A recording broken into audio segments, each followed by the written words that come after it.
Your second question that you asked, what will most inspire or encourage people to adopt the vegetarian or vegan diet to avert global crisis? How about that we still have our planet? How about that we still can live here? How about that we don't have sickness again? How about that our children will be healthy, beautiful, intelligent, loving and kind? We all wish our children to grow up intelligent, loving and kind. But what do we teach them from beginning of their very fragile life? What do we teach them? We push the symbol of violence into their mouth. Even if they spit it out, we force to put it back in again until they get used to it. Violence is a part of our life up to now. Violence is what we teach our children, and we expect them to be loving and kind. Not only violence, that piece of meat or fish or animals, stuff that we try to stuff into our children, unaware stomach, that also decrease their intelligence, decrease their loving quality, humanity. So we expect our children to be the best, and we give them the worst. The worst of all the worst is meat diet. Okay? So, how about promise that our children will be what we expect them to be without a meat diet? Intelligent, loving, and kind, and noble being. See? And how about promise of repair our planet with lush green forests thriving from horizon to horizon, clear rivers, clean stream, healthy living ocean, pure water to drink, without having to put chlorine or any chemical into it to even destroy our health further. How about all that picture of paradise? If we just put down that piece of meat and fish and dairy, whatever the animal piece that we want to put in our mouth. How about clean our system, make it healthy, alive, and not as a graveyard? You know, sometimes if we go through a graveyard, we feel so scared, right? As a kid, I was scared. How about you? Any of you scared when you walk through the cemetery, the graveyard at night, or even daytime? Yes. Yes, okay. Imagine you yourself at the graveyard. Isn't that scary? Scary. Very. Yeah, and day in, day out, 24 hours a day, graveyard you carry with you. And so, okay, we talk more positive like Eva do, okay? Okay, we picture, we show them, we invoke the imagination of such a revitalized and calm environment, healthy world. All the inhabitants will live together in peace and harmony. I know we are reciting that since time immemorial, but we have to do it now. We have to realize the harmony and peace, not just talk about it. We will live in peace and harmony as we never did before. Because in a vegan world, we think differently, we act differently, we live differently, we treat each other differently. Our mind functions differently, our heart feels differently, our intelligence activated differently. There's no more reason that we can see for animals to fear humans. There's no more reason to make anyone suffer. For animals and humans alike, we will see no reason. We will see only reason to love, to protect, and help each other. And no more grounds for humans to fear one another, because everyone will honor life and protect both theirs and others' life. Simply by being vegan, your life will change.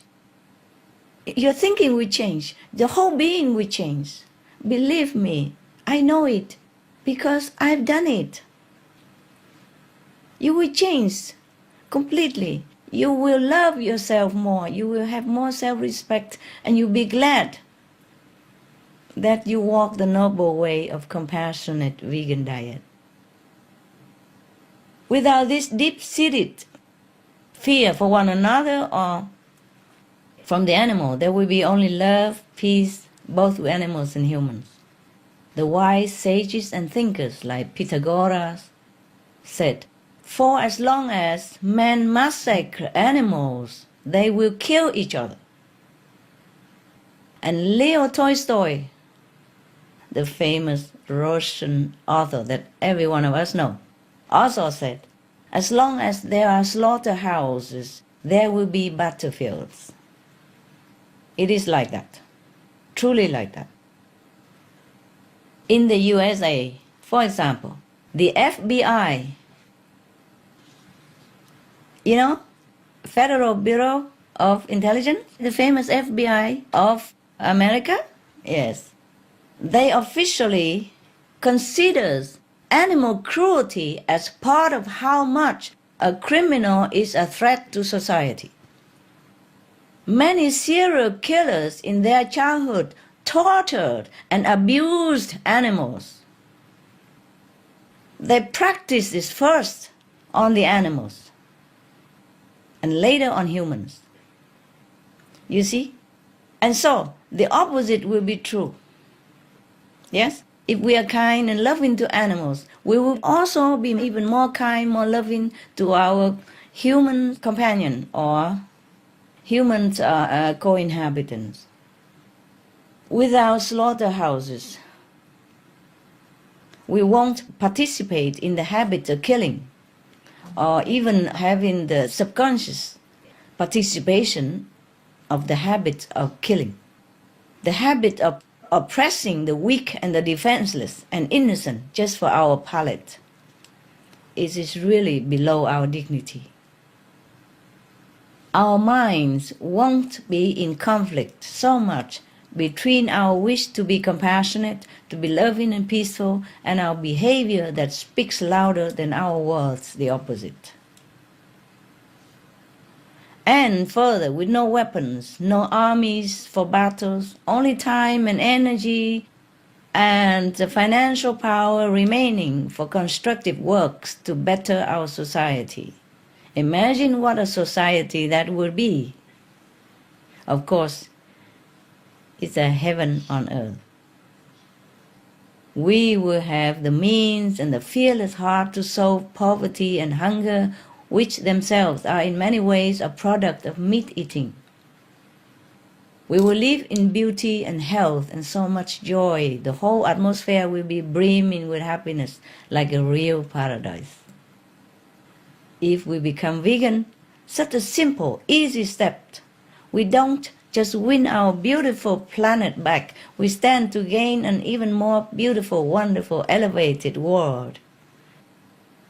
Because the vegan lifestyle carries such a powerful energy, all positive, all loving, all constructive, all blessing, all intelligence, that could melt all the negative energy away, destroy it forever, and neutralize the destructive forces in our environment and in our lives in the shortest time that you could imagine. And then replace them with constructive energy and peaceful vibrations.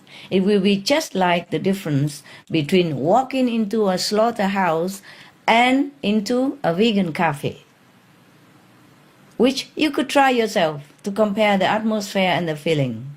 You will see what I mean. Actually, there is also very strong motivation for people to be vegan when they see the animal cruelty that occurs with their own eyes, the horrors that take place behind the factory farm, behind the walls of the massacre house door. I don't call it slaughterhouse, I call it massacre house. Behind the door of those massacre house, there's a horrifying actions going on. Or if they go on the massacring fishing boat, or the bloody whaling boat, to witness it for themselves. I wonder how anybody could ever do this for a living. But of course, they have been cheated into doing that.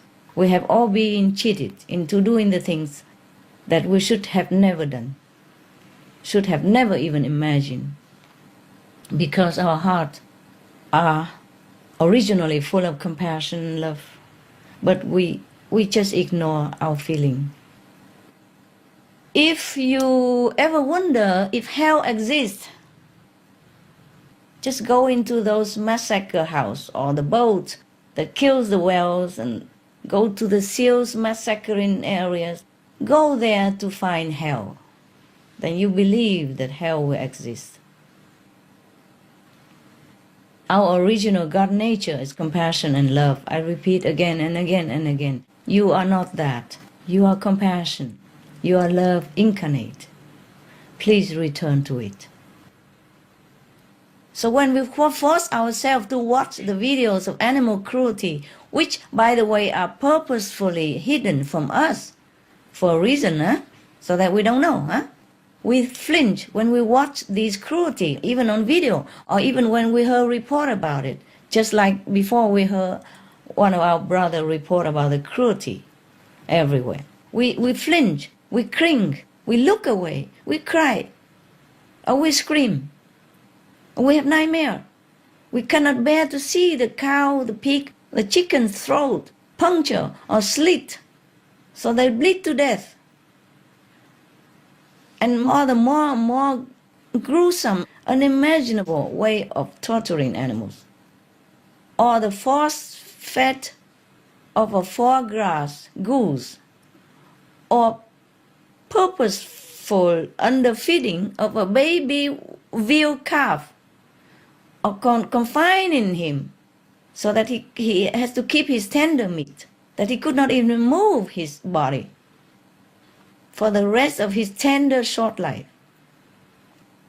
Or the gruesome fate of baby chickens, where the females have their tender beaks cut off while hanging upside down, and males are ground alive or suffocated to death.